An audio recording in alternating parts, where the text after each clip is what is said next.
ministère de l'éducation il faut ñu yokk ko considérablement mais ñu def ko donc de manière progressive parce qu'on ne peut pas régler cette situation illico presto comme ça donc ça se fera donc de manière progressive ñu planifier ko jéem ko régler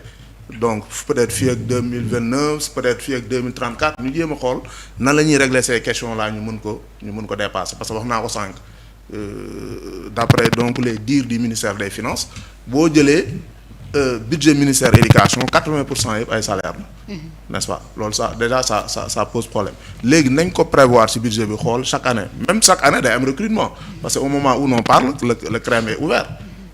FASTEF tamit ibbi na pour les professeurs et le recrutement de professeurs du moyen secondaire et des inspecteurs de l'éducation FASTEF je pense que concours bi jàll na CREM bi aussi dañuy dem ci concours bi chaque année day am ay recrutement mais aussi il faut ñu planifier nu mu amee ay recrutement lay am ay retraités lay am ay décès lay am ñu def concours les abandons aussi abandon ñenn ñi def concours génn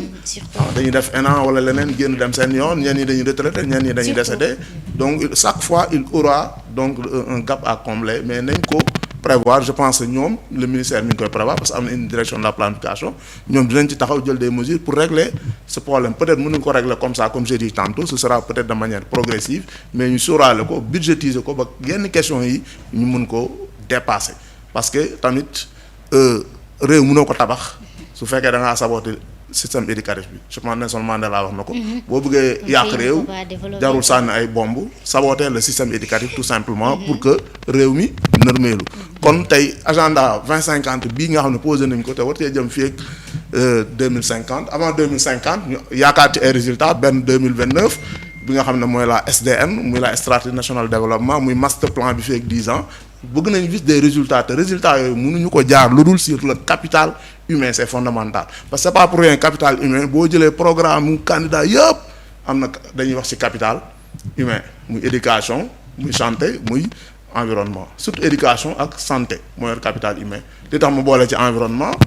quand l'environnement est pollué nous sommes exposés à des problèmes de santé publique quand on est malade on ne peut pas travailler quand on ne travaille pas on ne peut pas se développer donc c'est autour de ce triptyque là qu'il faut régler mais pour le faire il faut passer inéluctablement dans le secteur donc de l'éducation ñu gën ko ñoŋal yokk budget bi yenn question yi ñuy dégg war nañ ko dépasser véritablement wax naa ko ay manque d'enseignants manque de table banc donc ces questions là et la question des inondations aussi moi j'espère que la question des inondations ça datait très longtemps avec le nouveau slogan jubal jubanti avec la rupture bi nga xam ne moom ngeen prôné avec le nouveau régime j'espère bien que le problème des inondations ça sera une ancienne histoire un ancien souvenir problème des inondations donc les problèmes persistent bien sûr mënu ko nekk automatiquement toi aussi mënul nekk parce que inondation dafa nekk question boo xam ne ça demande de l'argent je pense que régime yi passé le régime précédent bi nga xam ne amoon na un plan bi nga xam ne financé à hauteur de 750 milliards bu fa duggoon tey jii buy ñëwee dañuy continuer mais problème inondation je pense que 1000 milliards mënu koo régler ba pare nga fekk fi une situation économique extrêmement alambiquée je pense que mënuñu ko régler comme ça mais ce sera réglé peut-être progressivement au fur et à mesure fii ak 10 ans fii ak quelques années donc ñuy jéem a résoudre donc cette question mais mënoo ko régler comme ça parce que tout simplement régime yi passé defuñu ci lu bëri parce que les politiques ou bien les politiciens n'ont pas l'habitude d'investir sur l'assainissement parce que c'est des investissements lourds yoo xam ne le citoyen lambda mënu ko gis bokkul ak ay infrastructures yoo xam ne da nga koy taxawal nit ñi di ko romb wala ay terre ay BRT nga xam ne nit ñi dañ ko gis mais assainissement day nekk loo xam ne da nga koy suul ci suuf ba pare ça coûte extrêmement cher mais n'empêche régime bi am nañ ci yaakaar déjà commencé nañ ko am na plan boo xam ne teg nañ ko n'est-ce pas pour essayer donc de régler cette question mais ce sera naturellement de manière progressive. D'accord ba tey ci li nga xam ne moom moo di le secteur éducatif la ñuy desandi nan lañ koy waxatee gis nañu ba tey ci déficit lié ci li nga xam ne moom moo di déficit ci enseignants yi lu ci gën a bëri bu ñuy gis déficit bi day jugee ko ci prof yi nga xam ne ñoom mooy les profs scientifiques soit muy prof d'SVT prof maths prof sciences physiques TC rarement lay nekk prof philo loolu tamit c'est dû à quoi en général prof lettres yi duñ manqué doyen xam na ci dara moom littéraire la donc français du manqué anglais yooyu yëpp du am problème mais le problème mooy SVT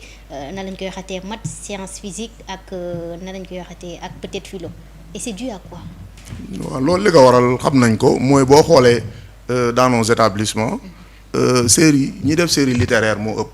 ba loolu je pense que gouvernement bi jël na ci ay mesures même gouvernement yi passé doon nañ ci jël ay mesures ba léegi day perce même au niveau de l'élémentaire da nga gis day am programme yoo xam ne dañ koy def yi nga xam ne day jëm ci wàllu maths ak science programme yooyu ba élémentaire yoo xoolee programme yooyu dans les cellules pédagogiques dañ ne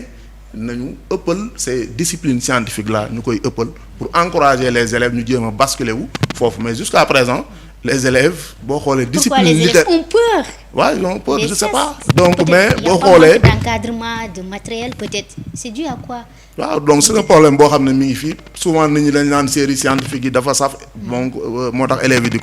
ko éviter mais le gouvernement aussi na ci gën a taxaw ba léegi mi ngi ci gën a taxaw boo xoolee 32 mesures yu ñu jël ren am na ci mesure boo xam ne day distribuer 5000 ordinateurs portables 5000 ordinateurs aux élèves des séries scientifiques ne serait-ce que pour les encourager ñu basculer wu foofu parce que souvent boo xoolee les disciplines littéraires dans les établissements moom moo ëpp élèves yi koy def si même résultat bac yi sax élèves résultat nan lañ koy waxatee taux de réussite bu littéraire bi mooy ëpp bu parce que ñoom ñoo ëpp quoi je pense que loolu tam mën nañ ci gën a taxaw parce que pour développer ce pays on a besoin donc de la science et de la technologie. Monsieur loo ci relancer doyen. waaw c'est que loolu moom. xam nga def nañ fi xam nga def nañ fi ay assises de l'éducation. les assises de mu l'éducation pointé problème boobu. président de la république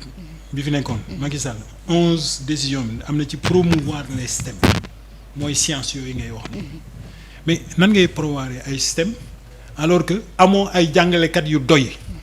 yu jàngale par exemple mathématiques. Absolument. soo génnee Sénégal soo génnee autant pour moi par exemple yenn région yu mag yi am na ay régions yoo xam ne soo fa demee li nga fay fekk ci ay PM wala PS en mathématiques mais sur le bout des doigts nga koy compter donc mënoo promouvoir benn discipline alors que yow ñi war a jàngale discipline boobu si boppam sax amoo ci lu doy loolu c'est un problème wax naa fi sànq problème mu laboratoire yi parce que yeneen discipline yi ay PCO ki ay SVT c'est des sciences expérimentales su dee yow da nga nekk ci école boo xam ne bii amul laboratoire da ngay ñëw rek xam nga di théorie xale bi di jéem a représenter wu yow li nga koy wan nga xam ne da nga waroon def expérience mu teg ci bëtam donc jaxaran mais loolu forcément dafay indi ay problème donc li ñu war a def aujourd'hui pour inverser def ngeen ci ay plaidoyer. mais bis bu nekk ci lañ dëkk parce que li ñu war a def pour inverser tendance bi wax naa ko sànq bi ma wax ci mbiru portable par exemple portable bi mën na permettre ñu régler problème mu laboratoire yi. D'accord kon donc bu ñu taxawee jël une décision de intelligence artificielle bi ngay wax noonu mën na permettre mu régler ay problème mu laboratoire yooyu là où il n'y a pas du tout de laboratoire mais dama ni la ak portable yi wala ak benn moniteur boo am sa classe rek mais mën nga def expérience yi ay images yoo xam ne xale yi dañ koy gis teg ci seen bët donc loolu la ñu war a def pour régler ce problème mais dama ni man pour man au-delà de promouvoir discipline yooyu ay mathématiques sciences instituts et cetera problème mu école bi moom mooy en fait architecture organisationnelle am ci boppam ndax liy def formation professionnelle et technique ci suñu système dafa tuuti or dañu war def de sorte que la part de la formation professionnelle et technique toll fi nga xam ni fii tey jii enseignement général bi fi la toll soo xoolee objectifs yi ñu fixé wu dañuy wax ni en 2030 nañu def de sorte que effectifs yi nekk ci suñu système éducatif ñu atteindre 6%. xool 6% des effectifs yu des formations techniques et professionnelles. loolu c'est un problème ñeneen ñi si ñëpp dem di def ay formations générales. loolu fekk réglé wuñ ko le problème il demeurera encore entier. maa ngi koy wax sànq ci benn télé bu ma nekkoon. man leen gis nga aujourd'hui soo xoolee xale yi am bac. dafa am ñoo xam ne dañ leen di orienter ci université yi am ñoo xam ne dañ leen di orienter ci ISEP yi les ISEP mooy les instituts supérieurs d'enseignement professionnel mais ñooñu enseignement professionnel la ñuy def gis nga da ngay gis ay xale yoo xam ne ñoo bokk classe ñii ñu yóbbu leen université ñii ñu yóbbu leen ci ISEP yi. mooy dans les privés. non du privé public la c'est des écoles publiques. c'est des écoles publiques. waaw bareegul parce que pour le moment je crois qu'il n'y a que 6. D'accord. mais à terme dafa war a am 45. D'accord. chaque département dafa war a am. mais dama ni gis nga soo dawalee 2 ans nga dem xool ñi nekkoon ci ISEP yi ñoom ñëpp am nañu seen diplôme professionnel et dañuy nekk ñoo xam dañuy opérationnel du ñu xaar état bi pour mu jël leen bien au contraire am na si sax ñoo xam ne dañ leen di proposer recrutement état ñu bañ ni ñoom dañuy dem auto-entreprendre non seulement dañuy créer seen bopp liggéey mais dañuy créer yeneen liggéey soo demee nga xool seen moroom yi nga xam ne ñoo amandoo woon bac ñu dem université ñu ci bare dépensé bu ñu première année donc mbir mi foofu la nekk lu tax xale yi dem ci institut yooyu di jàll ñoom ñëpp soo xoolee les taux de réussite ci école yi may wax nii mën nga ci def ay investigation da ngay gis taux de réussite lu mu faible ay 95% yenn écoles yi dañuy def 100% yenn écoles yi 100% la ñuy def mais dama ni lan moo indi loolu dañu war a poser wu la question c'est parce que soo demee ci ISEP yi dañu am benn modèle boo xam ni bi xale bi dina jàng ci école bi mais day dem le plus souvent sur le terrain de sorte que loo koy expliquer en classe loo xam ni mën na théorique à ses yeux mu bañ ko comprendre institut et cetera su demee fay day gis affaire yi jaxal et loolu mooy expliquer que da ngay gis même à l'élémentaire da ngay gis xale boo xam ni dafay échouer lamentablement à l'école ñu dugal ko ci atelier menuisier bi wala atelier mécanicien bi suñu dawalee quelques années moom mooy régler moom mooy dépanner sama oto man mooy dépanner sama oto di régler loo xam ni mënuma ko régler. ça veut dire que donc loolu li mu ñuy wan mooy amul benn xale bu amul xel mais forme xel yi moo bare te wuute xale boo jël nga dugal ko ci domaine boo xam ne bii correspond na ak type d'intelligence bi mu am mais forcément day réussir et loolu moom moo war a tax ñu xam ne xale yi amuñu vocation di def ay études enseignement général di dem ba ay master ak ay affaires yi kenn xam déedéet xale yi amuñu loolu donc nañu xool ñi nga xam ne xëy na peut-être am nañu potentiel surtout foofu dañ koy wax revoir le système éducatif souvent dañ koy wax mooy réforme bi mu la jeex na cursus bi dafa long loolu laa lay wax ni la aujourd'hui dañu war a réformer gis nga li ñuy wax nii naan ay que les réformes des curricula loolu lu tuuti la ci réforme bi nga xam ni beaucoup plus global moo mën a tax ñu am école boo xam ne day méngoo ak ñun ñi ñu doom école boo xam ne dina permettre ñu produire les ressources humaines yi mën a tabax réew mi école boo xam ni dina permettre ñu régler la question de l'emploi parce que fekk nit ñi ñoo ngi toog kenn ku si nekk da ngay jàng dem ba am sa master ay affaire di xaar état bi jox la liggéey le problème amul benn état bu mën a jox ñëpp liggéey c'est pas possible nañu former nit ñi aménager en fait comment dirais-je encore xam na lañ koy tuddeeti de sorte que xale yi mën a am ay financement ñoom seen bopp di auto-entreprendre di dem loolu moo mën a. apprendre pour entreprendre. voilà loolu moo mën a régler problème bi. mais sinon dañuy piétiner. alors ba tey ci planète 3 bi boobu tam ba tey ci secteur éducatif la mu nekk tam benn réforme boo xam ne c'est une nouvelle ñu fas yéene ko gis tamit ci ubbiteem école 2025 bi loolu tam loo ciy wax. waaw planète moom yàgg na ci système bi planète. mais peut-être ren dañu ko gën a. man bi ma génnee classe yeeg léegi. c'est ko fësalaat. waaw non c'est-à-dire que en fait même outil bi la amélioré parce que nag en fait informatique toujours day am. ay évolution revitaliser dundalaat ko. voilà maintenant nag am na yu bees yu ñu dugal. yoo xam ne yii nekku ci woon damay joxe benn exemple bu simple. bu njëkk prof bi day ñëw classe dina am cahier de texte ak xawma carnet d'absence donc day ñëw bind absent yi bind li nga xam ni moom la def ak xale yi. ci bis boobu léegi yooyu dañ ko intégrer directement ci planète bi et loolu dafa am également ay buntu yu muy tijji ndax nag déjà ci école bi rek administration bi donc ci benn clic rek daa nga mën a xam ni prof bi kat tey jii ñëw na bi mu ñëwee lii la jàngale wala lii la def alors que loolu doo ko woon mën a xam dañ daan toog par exemple su ñu ñëwee ouverture dañuy dem ba mois de décembre su ñuy waaj a jël feetu Noël si la ñuy dajale carnet cahier de texte yëpp dem yóbbu ko bureau censeur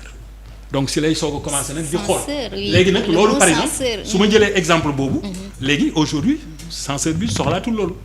fa mu toog ci bureau mën na d'un clic mu xool kat ni monsieur Diop mi kat tey ji ñëw na def cours donc lii la def parents yi seen bopp sax bu boobaa daañu mën a dem bay xool xam seen doom tey jii lan la jàng institut loolu ci digitalisation bi la bokk et loolu dafa nekk loo xam ne nii de toute façon kenn mënu ko dafa nekk loo xam ni aujourd'hui bañ bëgg la aujourd'hui digitalisation ku ko bañ it yow yaay laissé en rade mais digitalisation moom day dem donc mënuñu bañ a mettre à l'heure. te jàppe nga ko c'est une avancée majeure par rapport. waaw avancée majeure la su dee en fait li ko lal effectivement mooy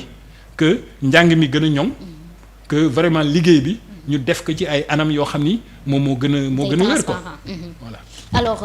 monsieur Diop gis nañu comme ni ñu ko waxee ba tey ñu ngi nekkoon ci côté nan lañ koy waxatee